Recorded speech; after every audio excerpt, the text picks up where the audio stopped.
السلام عليكم ورحمة الله وبركاته. إن الحمد لله نحمده ونستعينه ونستهديه ونستغفره ونعوذ بالله من شرور أنفسنا وسيئات أعمالنا.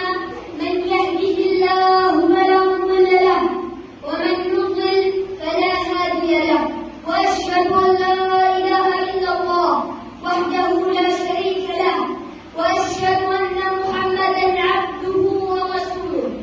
عباد الله، أوصيكم ونفسي بتقوى الله تعالى، فهي سبيل النجاة والفلاح.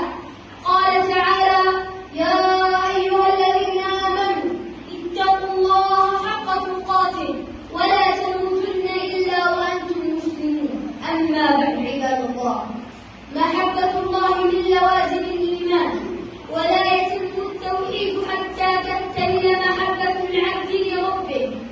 والمحبة لا تحد بحد أوضح منها، ولا توصف بوصف أوصر منها، وليس هناك شيء يحب لذاته من كل وجه إلا الله سبحانه، الذي لا تصلح الألوهية والعبودية والذل والخضوع والمحبة التامة إلا له سبحانه. فمحبته نعيم النفوس وحياء الأرواح وسرور النفس وقوت القلوب ونور العقول وقرة العيون وعمارة الباطن.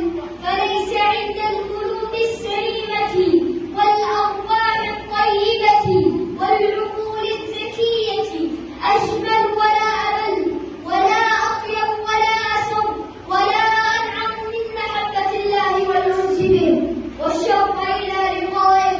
قال يحيى بن معاذ: عبده يسترقي الذنوب، فكيف رضوانه ورضوانه يسترقي الآمال؟ فكيف حبه وحبه يدهش العقول؟ فكيف وده ووده ينسي ما دونه؟ فكيف رفقه؟ وبمقدار ما يستكثر المرء من محبة الله بمقدار ما يشعر بلذة الإيمان وحلاوته. اللهم ارزقنا محبته وحب من يحبه وحب عمل يقربنا إلى حبه. وصلى الله وسلم